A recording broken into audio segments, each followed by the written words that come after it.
many of you have read about the Netflix culture?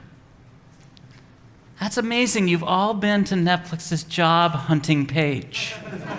Imagine that. That's so cool. All right, so I want to start with a question. I've roamed the interwebs, and I'm going to share with you some brief description of culture from 3 different companies. And I want you to think about which one speaks to you. Company A, Company B, or Company C? First of all, how many of you have arms? Okay, so you gotta commit to one of these. All right, so Company A, we keep only our highly effective people. Career advancement is a great role at the next company. You thrive on change. You have unlimited vacation, and they pay top of market. This is Company A. Company B, we keep only effective people. We invent mechanisms for career development. We do not compromise for sake of social cohesion. We avoid rules, and we embrace frugality.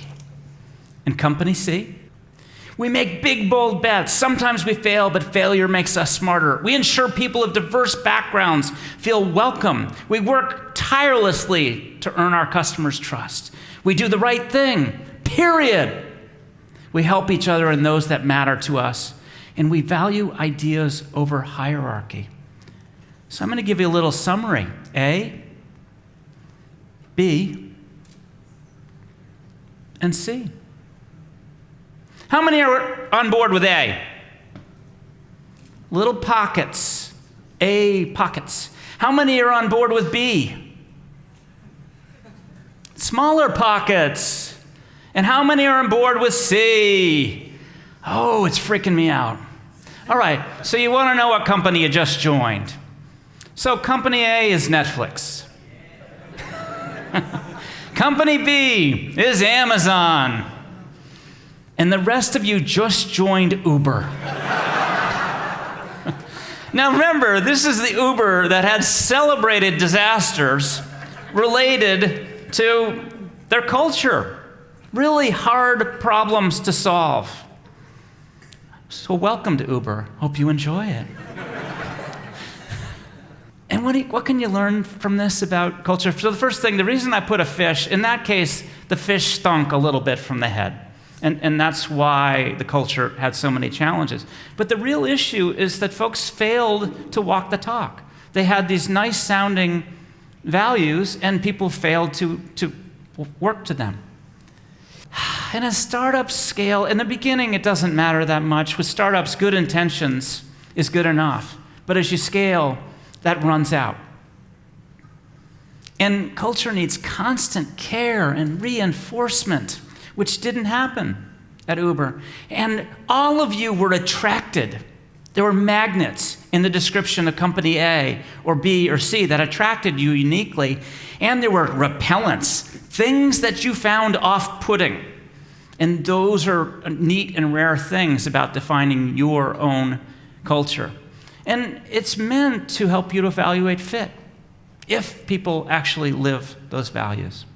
By background, I started Electronic Arts. I was introduced to the importance of culture. The CEO did the culture fit interview with me. He did a day in the life of being a product manager at Electronic Arts. The first thing he asked, you have 3 Post-its on a real felt telephone. So this is fricking 1991, okay? And one was call the CEO, the other one was call the salesperson, and the third was call this person who works for you. Who do you call first? So I called the person that worked for me first. And my rationale was if that person was leaving or something, that was impactful. He loved that. He loved my lack of respect for hierarchy and the fact that I called him, the CEO, third. But he was testing me on culture, and I found it quite powerful. And I've done a bunch of other stuff. I was at Netflix from 2005 to 2010. So that's where I get the inside knowledge. And then I've kept up with my friends, and I podcast with them, and they'll answer my questions against their better judgment. So this talk, I'm really going to spend some time at the beginning defining what I mean by culture. And then I'm going to give you an inside scoop on the Netflix culture and how it was built. And then I'm going to introduce to you some tools and tactics that I'm hoping you'll use tomorrow to evaluate where your company is as a culture. And I cleverly called it the DEL, D-E-L, model. And those are the last 3 words in model. I'm hoping you'll remember that tomorrow. I can dream. So in terms of culture defined, the way I think about it is it's really trying to solve a problem. And the problem is as follows. As company grows, so does complexity. And with complexity comes this overwhelming need for rules and process. But rules inhibit both creativity and talent at just the moment when you require more of both. So there has to be a better way than creating rules and process for everything. And for me, that's about culture. And I have learned, for me, culture is both a leadership and a decision-making tool. If your culture is well understood, people can make great decisions without even talking to each other. Today, I'm going to take you through a bunch of different cases that helps you to understand that. It articulates what a best fit is. It lets you evaluate if you'd love to work at Amazon or Netflix or Uber. And it helps you to build talent density, which lets you solve these hard problems without creating the rules and process. And then it avoids disastrous rules and process. Anybody remember some bad things that happened at United? So people were dragged off the plane for wearing yoga pants, right? Like my wife and daughters, that's all they wear on a plane. And someone interpreted that in this case, it was an employee of United Pilot, and they couldn't wear the yoga pants. And that went worldwide, and it defamed United. Or they dragged a person physically off the plane. And this was well-intentioned people following the rules and process of United with disastrous results. So one of the ways I think about culture is how you behave when no one is looking. So one morning in Silicon Valley, you wander into work at 10 o'clock wearing your flip-flops and shorts. That's what I did. And I walked in at 6:30 in the morning, and there was the CEO cleaning the coffee cups. Like, what the heck are you doing? It's like, you guys do a lot, and this is just one of the things I can do to support you. And nobody would know that he was the guy washing the coffee cups, except I bumped into it at 6:30. And for young companies, you with me, Damien? It's how you behave when no one is looking, right? It's who you hire, who you fire, and who you promote. It's the key skills and behaviors you seek. And it's helping to build a commonly understood set of principles and values. There's lots of different mechanisms that help people understand what you value and don't. Rituals. If you understand the cultural values, it helps make these decisions about who to hire, who to fire, and to promote. And there's many wonderful, unique ways of creating these mechanisms. At Amazon, they have the Stinky Shoe Award. It's coveted. And it's for the person who most embodies the notion of frugality. And a woman won the award because she noticed in all the shipping centers throughout the country that they had soda machines like that, a whole bank of them, and she realized she didn't need to have the lights on. So she pulled out all the light bulbs in the machines and managed to save Amazon $3 million a year, embracing this notion of frugality. And the mechanism for helping people understand how important that value was the Stinky Shoe Award. Coveted. You had to have one. Culture is predicated on values, and they often sound nice. They feel important. They are important, but nice-sounding values is not enough because I've just shared the values of Enron with you, right? So you need to go a level deeper in thinking about what is really meant for your company's culture. And the things that help you to be unique are the things that the values and beliefs given your particular mission. So we're all engaged in different companies for different purposes. And it would be crazy to think that every culture should be the same. And these are the things that help you to tease out and define a culture that is unique. your stage in the company, today, Netflix is doing machine learning like crazy. Increasingly, they're trying to get that deep domain expertise in statistics and machine learning to understand that all of you live in one of 3 or 4 of 1,400 classifications of personalized movie tastes. That's the kind of skills and behaviors that they need today. And often when I'm trying to understand what the culture of a company is at any moment in time, what I really ask is, think about the stars in your company, the people that are doing great, that they embody the culture of the company, they're delivering results. And what are their behaviors? And those are keys to helping define what's really important for your company at that stage. I think there's a lot of hard choices that you need to make in defining the unique culture of your company. And so one continuum I think about often is freedom versus control. And what I mean by this is, to what degree do you want there to be independent decision-making versus rules and process? To what degree are you willing to take on risk? So think about where Boeing sits on this scale, right? I'm sure they have lots of rules, process, and it's a high-stakes game where there's lots at stake. Netflix, on the other hand, is towards the other side. They're trying to create creative artists all the power in making their decisions. And if you find that the movie Polar sucks, no big deal. So they're willing to take on that high degree of risk and enable all employees to make independent decision making. But in thinking about the right culture for your company, you've got to be thoughtful about where you live on that scale. Another continuum I'm used to is the extent that you are trying to create a family or a little league team or a club team or a professional team or something a little bit different, a dream team. So I was at Netflix, the thing was pro, and then tried to move to Dream Team. It's engaged in that. My next company is called Chegg. It's helping, the purpose is all about education. And it was more of a family model. I had never hired a summer intern at Netflix, and at Chegg I hired 40 of them, because our job was to help college students turn into well-formed adults and get jobs. Radically different places on this continuum. And these are the kinds of conversations that let you think about where you want to live, what will make you unique. Does anybody remember a magnet or a repellent from the first exercise? Was there anything that attracted you or scared you away in my first A, B, and C? What was one of the things that scared you or attracted you? Frugality. Was that a good thing or a bad thing for you? Okay, would frugality be a good thing for others here? Yeah, okay? And that's a great illustration of helping you to understand if that's the right place for you. This concept of magnets and repellents. And then the other continuum is, to what degree can you afford to be fully transparent versus do you require a more secretive environment? Netflix embraced the transparency. We all knew the quarterly results for the company a month before they were announced on Wall Street.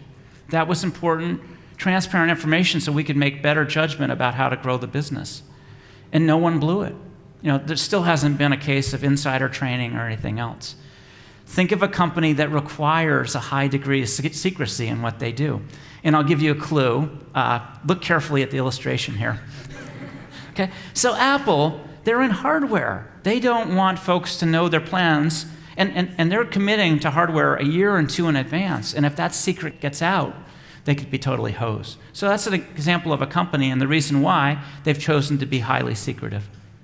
Common mistakes. My first one in Silicon Valley is folks that believe that culture is all about foosball, coffee, and beer. So I require, or making happy employees. And this is a common mistake, and it's much more than that. I also see folks codifying their culture too early, too late, or not at all. So a 5 to 10 person startup, I don't think needs to worry about this yet. Good intentions are good enough with 5 to 10 people. By 30, 40, or 50, you might begin the conversation. And if you don't have this conversation about what do we really value until you're 2,000 employees, you might find yourself in a situation like Uber. And that would be a case of too late. No one, or the wrong person, is responsible for defining this. And there's no right answer for this. No right answer. But it's got to be attended to and cared to by some set of people. What was your answer, Damien? Who owns it at Connected? He says we all do, right? Did anybody start the conversation to make sure it happened? Oh, bless him. Is he here? He's right in the front row. Okay. Yes. I just wanted to ask, when you have a company that is about 10 or 15 people, what is the problem with developing values at that stage? It's a little like a toddler spending time describing what they're going to be when they grow up. Okay? So the other problem here, great question, thank you. The other is the placard at the water cooler. And that leaves you in sort of the Enron situation, which is bad. It's got to have real meaning. And then a failure to adapt. You will grow and change. You'll go from toddler to adolescent to well-formed adult, and then cagey old vet, and then old fart, which I'm getting close to. And you need to change. So now I'm going to tell you a little bit about Netflix. I want to start with a case. So one of my challenges here is I want this to be a hard-hitting talk, really challenge you. And so the way I'm going to do it is talk about some of the cases that we bumped into at Netflix. The year is 2006. We were going to launch streaming next year. And the VP of streaming content, it was his job to get rights to movies that we could launch. Communicated the launch date. He was at a conference. He had been coached up and down to whatever you do, don't tell anyone anything about the launch plans. And he did. Said, January of 2007, we're launching. Now, this was material, non-public information. The other thing going on is he was not a VP. He was a director. And so the quotes that came out in all of the journals the next day about this said, dun-da-da, VP of streaming content announced Netflix was launching January 2000. And he was a director. What we learned was that folks in LA were carrying two sets of cards. So, and they maintained that they needed the VP title to get the meeting. And this was actually embraced by the head of content. And so this is when all the folks up in Northern California and Los Gatos understood this practice. It was a little wonky for us. Barry McCarthy is our curmudgeonly CFO at the time, and he was pissed. The one thing we asked you not to do, you said.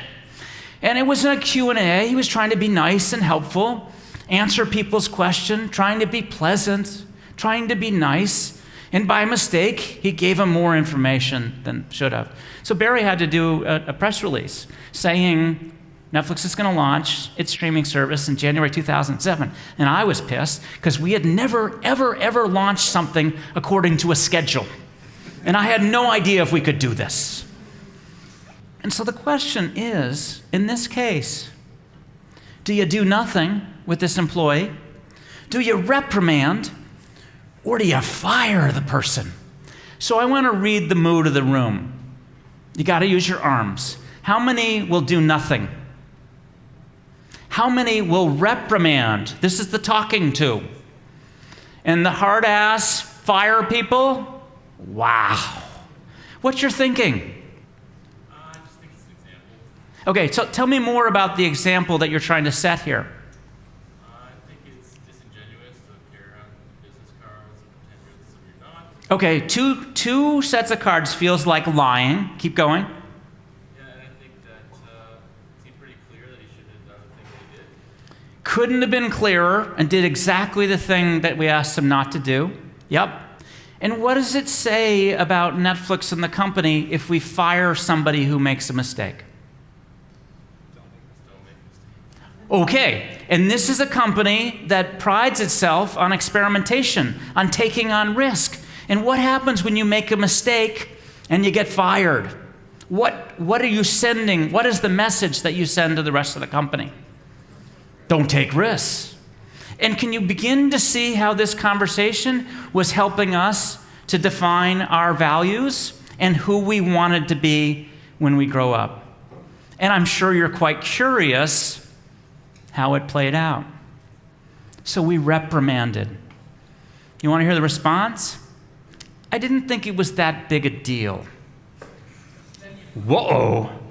And what we learned was this person was tone deaf.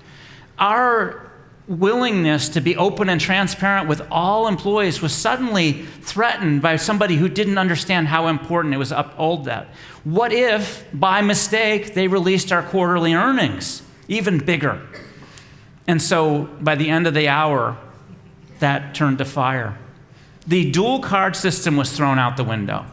That was a mistake. The head said, got it. We won't continue to do that. You had a question? No, it's a statement. I feel like there's a big distinction between making a mistake, an employee making a mistake, and disobedience. So if an employee is disobedient, then they're not able to get in line with the company's vision. Yep. And they're not trustworthy. Yep. There's like innovation inherent in that. Okay.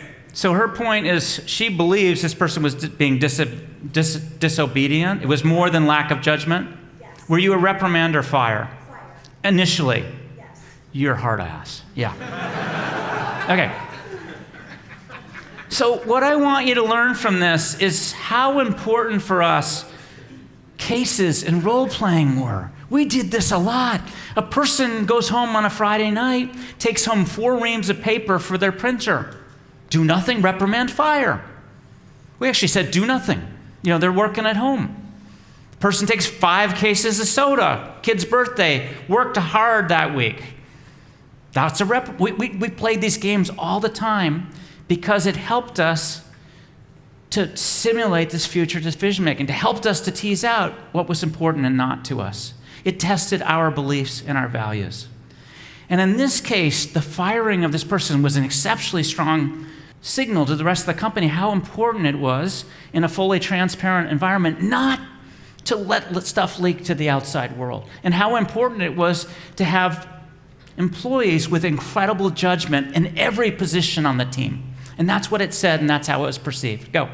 So another question I have is, so at the very beginning you said that, firing him right off the bat would set the wrong example for a company that prides itself in experimentation. Yes. Then towards the end of the hour, when you realized that the person was a company, Correct. you had fired him. So how did you communicate, or how was this communicated? Just like this.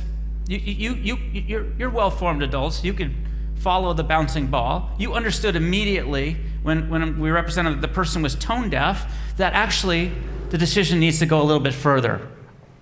All right, I want to give you a brief history of Netflix culture. Reed Hastings, the CEO, Patty McCord was the head of HR. They had worked together in a startup. It was successful, and they believed that they had created a sucky company, right? They had sold it for $750 million, whatever. And Reed spent a lot of time trying to talk Patty into joining the company. She said, okay, I'll do it. Just one thing. No bozos and no assholes. And they endeavored to try to get this stuff right. But in 2001, a bad thing happened. They let go a third of the employees because they couldn't find a business model that worked. And they actually found it much more fun. That the idea was maybe we don't need so many people. And then started writing the deck, the culture deck, in 2005. Every quarter we got together at these quarterly business reviews. There were directors and VPs up. In the beginning there might have been 30 people. When I left, there was probably 200 people in the room. And we would talk and we would edit the culture deck. And we published it in 2009. After 16 quarters, you could just shoot me. I had read and edited that deck nonstop. I missed a quarter. I was going to Austria to go biking with my family. Reed called me the day before to ask if I had any feedback on the deck. Like, oh my God. Now, we launched it in 2009. Most people thought I had made a mistake and put the culture deck into the open, which was not intended. It was intended. And the reason we did it is we had employees show up in their first week of work, and they bumped into stuff like, good performance gets a generous severance package? They were surprised. It was hard ass then. And so we're like, whoa, rather than surprise people, let's tell them everything we can about the culture before they join. And they can evaluate if it's the right culture for them. They won't be surprised. And then the natural question is, did we really live that? And yes. because otherwise those people would have gone away. But the really positive thing was this was our second biggest recruiting tactic. Like all of a sudden, machine learning people in Wall Street, New York, were checking out Netflix. Like they thought it was cool. And this was an unintended consequence, but you saw a third of the room has read the deck, which meant you looked at the jobs. Patty McCord left in 2012. Now, there was something at Netflix called the keeper test. And Patty would say, hey, Reed, if I told you I was leaving tomorrow, would you fight to keep me? I think his assessment was, you know what, Patty? You've been amazing for these 16 years, but I think we need somebody different for the next chapter. And Patty happily left. And one of the things she embraces is she's trying to build a company. It's a great company to be from. And I'll get into these issues later. There was a major culture deck revision, largely because the company had gone international, and that provided a lot new challenges. Greg Peters was promoted to the chief product officer. He had worked for Neil Hunt. Neil Hunt was a friend of Reed. And the assessment was, for the next chapter of the company's life, Greg Peters, who knew 7 different languages, who would launch Netflix in Japan, was actually the right head of product for the next chapter of the company's life. Season 6, House of Cards, was canceled. That decision took 20 minutes. How the heck did they make this decision? Kevin Spacey was implicated in sexual harassment, and the company made the decision to cut him in 20 minutes. How the heck did they do that? I asked them. You know what the answer was? We had role-played this. We had done cases. The sexual harassment was known, and they had had the discussion. What if it's a lead actor? What if it's the producer? What if it's the director? What if it's a non-lead actor? And Cindy Holland had signed them, and she just made the decision based on her understanding of the culture and the values to kill it. Really remarkable how quickly she was able to make a decision without talking to anyone. And in 2019, there was a head of diversity that was hired. I'll explain later why that happened. Yeah? Are you going to talk to us about what role-play means, or do you have an essay? Yeah, okay. So the question was, what does role-playing mean? It's really what I'm doing with you, these case studies. What would you do in this situation? That's the same thing. All right, so the Netflix, one of the important ideas, we took everything to first principles. So the idea was best practices are all wrong. Like, how do you know it's best for your company? And so first principles meant we looked at everything we did and said, gosh, why are we doing this? And is there a better way? So do we require processes? Should we be tracking vacation? Should it be a secret how much everybody gets paid? And why do you do that? And why should we give 2 weeks per year for severance? And why is it that companies believe they should be loyal to employees and employees should be loyal to companies? And when you got into this exploration, it was really interesting. The idea of required processes, it was really, if we get the brightest people on the face of the planet, they're going to make great decisions, and you can absolutely minimize process as long as they understand the strategy of the company. And that's the idea of context. We were all using our BlackBerries on chairlifts. Like, okay, this idea of work and non-work was going out the window. And the idea was, why do you track it? And so we went to unlimited vacation. And then the idea was, fully formed humans understand if they don't deliver results, because they took 9 months off, it's not going to work out very well. And that was understood. Open compensation, at some point, and this was hard for me and all of us, all the directors and VPs knew the compensation of everybody in the building. And guess what? Any lack of fairness was fixed the night before everything went public, right? It was amazing. Generous severance. You can go to the website right now. If you start a job tomorrow at Netflix and then are fired the next day, you'll get 4 months severance. The idea was to make it easy for a manager to handle poor fit. If you were a VP, you get 9 months, 2 days in, no formula. Make it easy to make these kinds of things happen. And loyalty, the idea is it's a great company to be from. I love Netflix. It's a great company for me to be from. I had no vision that I was going to be there for 28 years, the way my dad was. The loyalty goes out the window.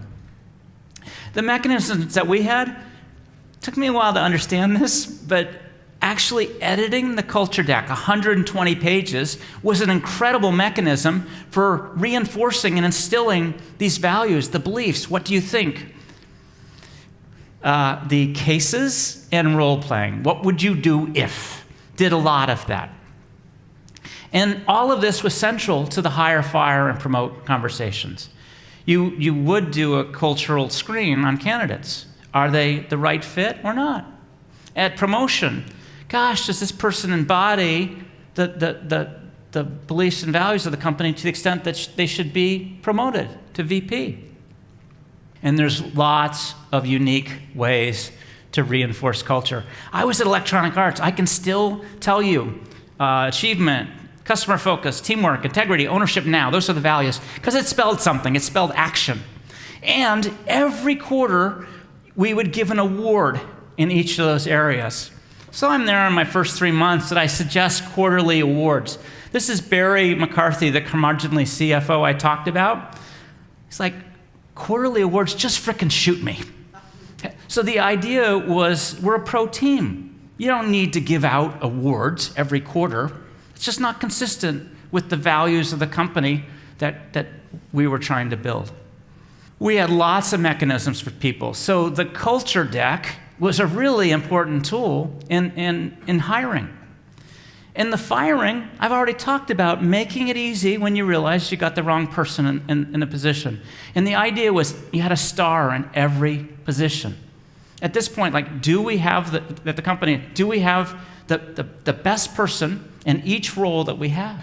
It's amazing. The development of people, there's continuous feedback. So we experimented with quarterly, annual review system, and then we just nicely trained everybody on giving feedback in real time, all the time. The concept of radical candor, of just saying what you think, instead of working back channels. Our belief was it was actually a company advantage that we could make decisions faster because we were so candid. And I already told you about the keeper test. And then the promotion thing, it had to be a VP-worthy role. So you wouldn't promote someone to VP to keep them. There had to be a VP, a real valuable role. And in many cases, there was no way for that person to grow. So the idea was, yes, you're going to have career growth. You're going to have a great role with the next company, which is exactly what I did. No idea that had to happen at one company.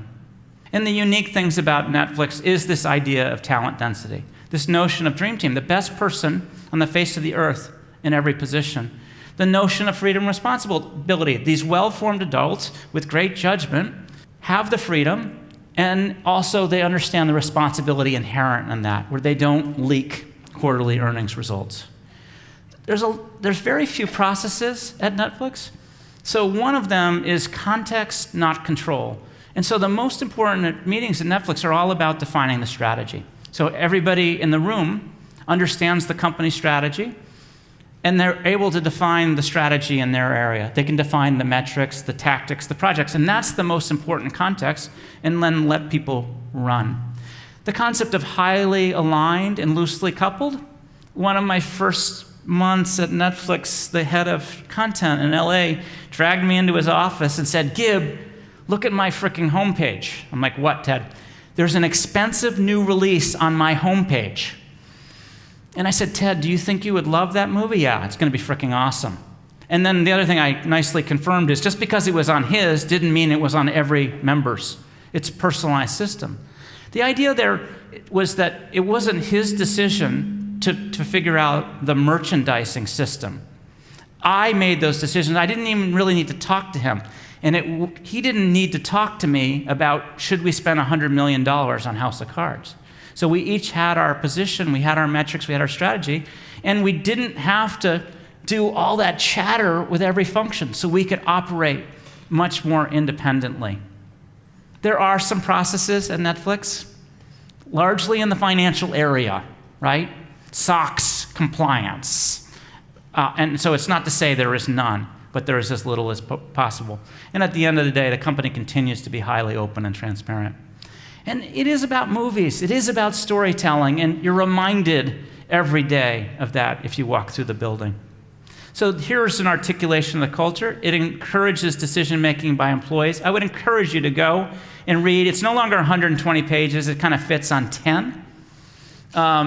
Extraordinarily candid. And you keep only the highly effective people. And you avoid rules. So if you're a bright, creative person, it's a great environment.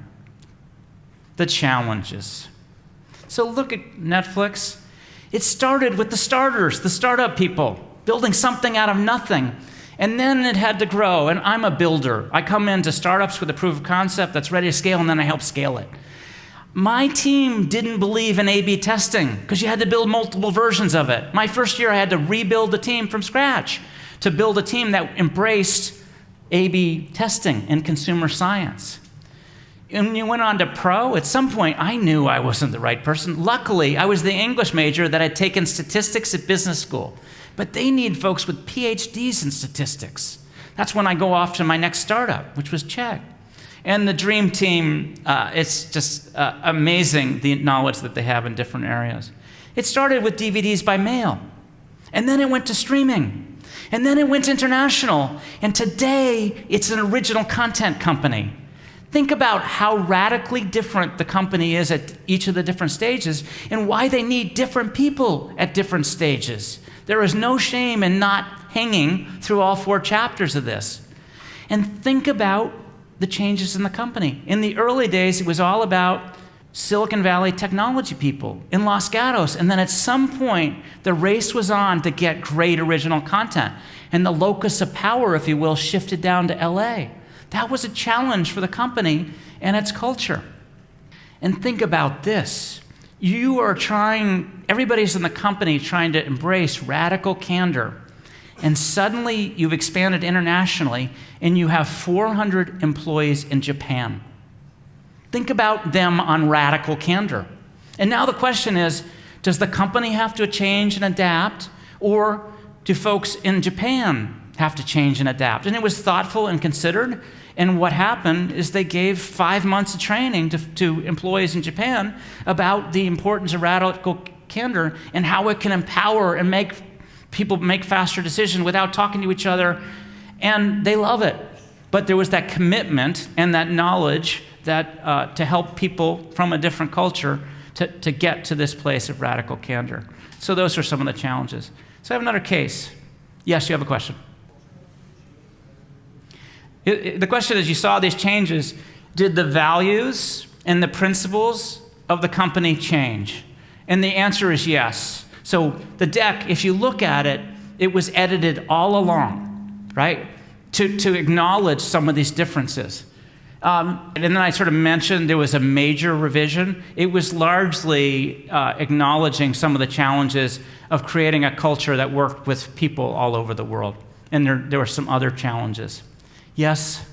Changes, or were you trying to define? The answer is both. His question was, did you fix stuff in anticipation of issues, and did you fix stuff that you realized was broken?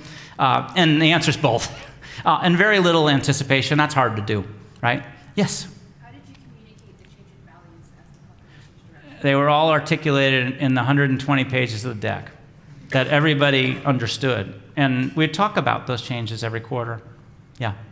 How do you draw the line between a dream team and a functional team that has 5 alphas who are really strong opinions? Yeah. His question is, how do you draw the line between the dream team and some notion of an all alpha? How do you ensure teamwork? That's really your question. And the answer is, it's hiding in that idea of highly aligned and loosely coupled. So everybody understands what success looks like, the strategy in their area. They understand what their metric is and what their job is and what success looks like. And then they do appreciate that you can't have sharp elbows. Okay? At the end of the day, they're trying to serve the company. What's best for the company? Okay, I have a case. This is Todd Yellen. I hired Todd. He's a movie guy. He had done his first film, was a drama. If you ever do a movie, do not do a drama. There's no way you'll make money. Do a documentary, right? And so, but I asked him, how do you make money he had 2 kids. He's like, oh, that's easy. He was down in LA. I'm coaching wealthy parents, kids, on how to do well in the SAT. I'm like, ding, ding, ding. He probably has an aptitude for data. And he became the director of personalization. And he had exceptionally strong results. So personalization worked out at Netflix. And he was embodiment of the culture. He was courageous. He had this intellectual curiosity. He's moving the metrics. He's full of amazing ideas. And he had no reports. So here's the question. Should you promote Todd Yellen to VP or not? How many want to promote him? And how many people say no? A few of you lost your arms. Okay, why not? Why not promote him? Oh, okay, why promote him? Yeah, so his answer was, you've already said that he embodies the culture. He's a culture carrier. Promoting him sends an incredibly strong signal to the rest of the company. Let me ask you a question. Do you think this is a VP-worthy role? Grow the company. So in that essence, yes. His answer was yes, because the work he's doing is very impactful, and your answer was no, correct? And why did you believe no? The director has a very specific goal to accomplish, and he's accomplishing it. If you make him a VP, he gets tied down on doing all of this stuff that is achieving his goal, managing people, managing strategy. He's getting results doing what he's doing. Let him excel at what he does. Totally. And to be clear, the job is not going to change, but the title will. So really what this gets to is, can an individual contributor be promoted to VP? Like, most people believe that their career path is dependent on hiring and managing people and having a greater scope and more impact because they have a lot of bodies working for them. And so, do you promote or not promote? The promoters in the room. Yeah, we swayed a few of you. And that was the conclusion. Think about it. This was a company that realized that it didn't need as many people as they thought from that layoff in 2001. Why send a signal that the way to become a VP is to build a little mini empire? This was sending exactly a different signal. And it embodied what the company believed in. It's really quite powerful. Things did work out for Todd. How many of you watched Bandersnatch with Black Mirror? Okay, so he's doing really innovative stuff. And I hope that some of you appreciate that Netflix has some understanding of your movie taste. Because generally, I believe Todd did a great job. So I have a last case for you. This is going to make some of you a little uncomfortable. And that's what this talk is about. It's not a softy thing. How many of you watched Dear White People? Cool. So the chief communication officer who works for Reed used the N-word on a Monday morning in a meeting. That's interesting. How do you respond? You know where this is going. I had the sweetness and light with the last one. Todd got promoted. In this case, do nothing, reprimand, or fire.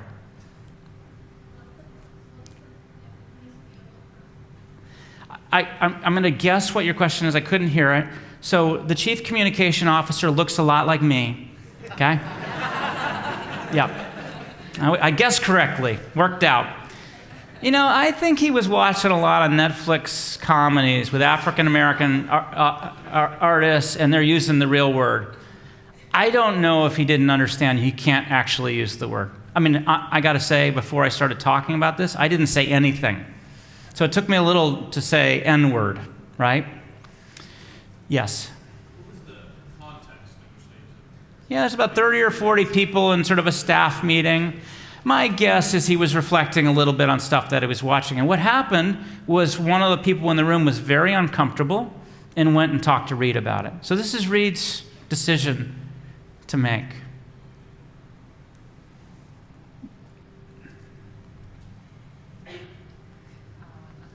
This will sound hauntingly familiar. He chose to reprimand. And there was a great discussion throughout the company. Certainly a lot of folks that had never used any word.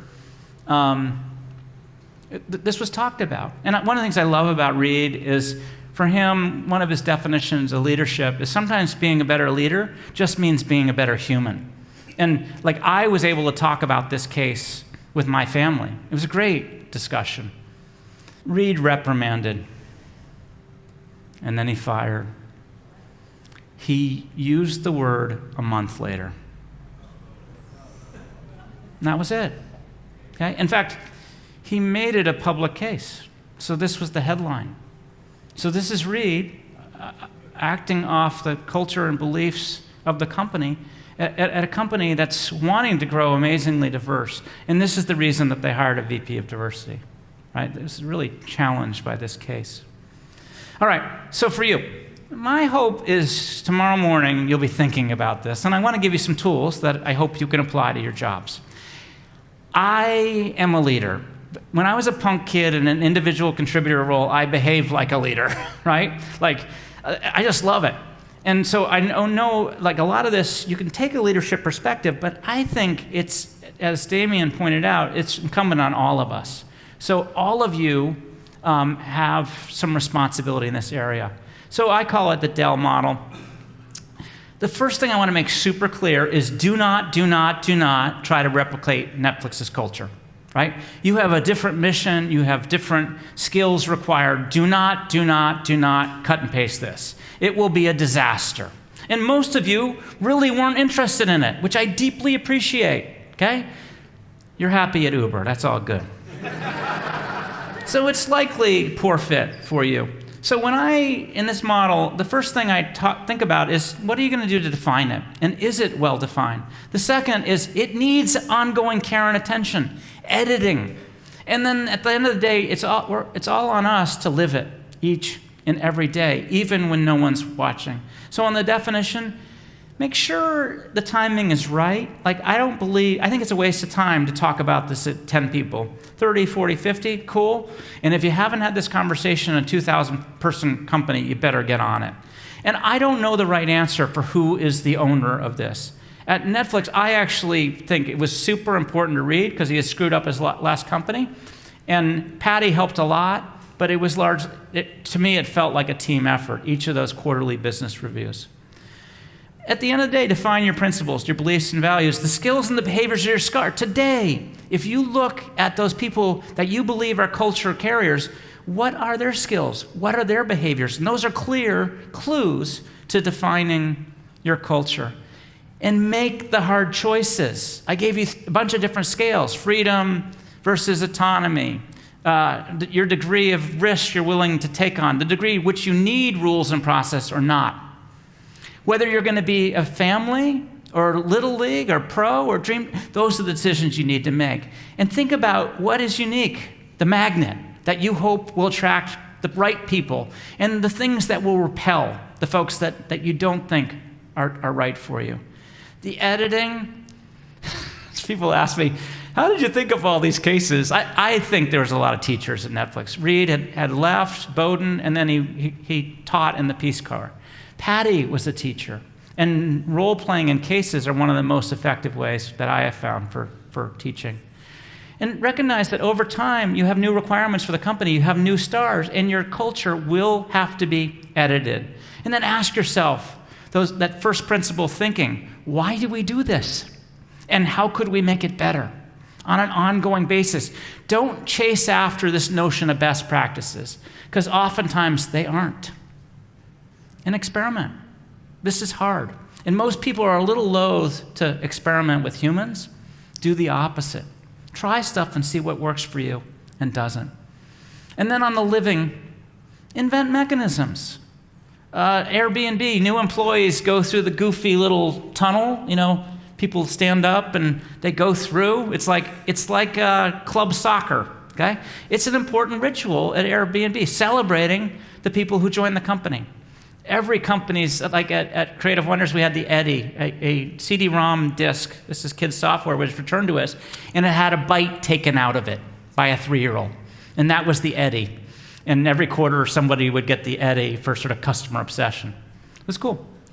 Make your culture, the values, core to the hire, fire, and promote conversations, the way that we did today.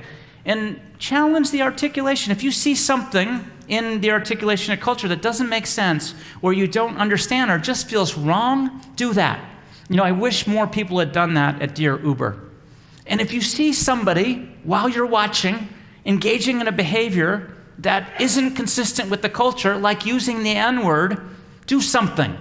So Reed deeply appreciated that someone in the meeting came and said, gosh, I got to tell you what happened. And that was, obviously had a great effect on the company, but I think it helped lots of people learn. And then celebrate, okay? This is the antidote to rules and process. So have some fun with it. Celebrate your big milestone or the great new hire or the great new promotion, the things that you believe in. I'm going to give you a little healthy culture checklist. These are the important things in part of that first define it. Are we doing that today or tomorrow when you return to work? The next step is editing. Are we engaged in that? And the third is you're living it. So this is the stuff I want you to think about tomorrow. And if you find it's sort of a placard at the water cooler, I think you can do more. I think you can do better. And recognize that this is ongoing. You define, you edit, you live it, and it goes on forever. 2 fish, 2 young fish, are swimming along, and an old fart fish is going the other way and passes the young fish. And the old fish says, how's the water? And the 2 fish carry on the way, and they say to each other, what's water? I love this story, because this story is about the hard part of taking something that's so much a part of you and your life, and it's also hard to talk about and hard to articulate. And for me, culture is the water. And that's why I've been trying to challenge you in your thinking about this, because it's hard. And it's very much omnipresent in everything that you do. So I found a juicy quote. Culture is like water to a fish. They don't see it or know what it is exactly, but it governs everything that's possible.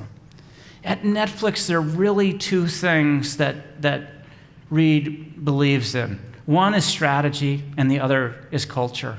And one or the other is not important. They're both radically important. And I think these are reasons for a lot of Netflix's success.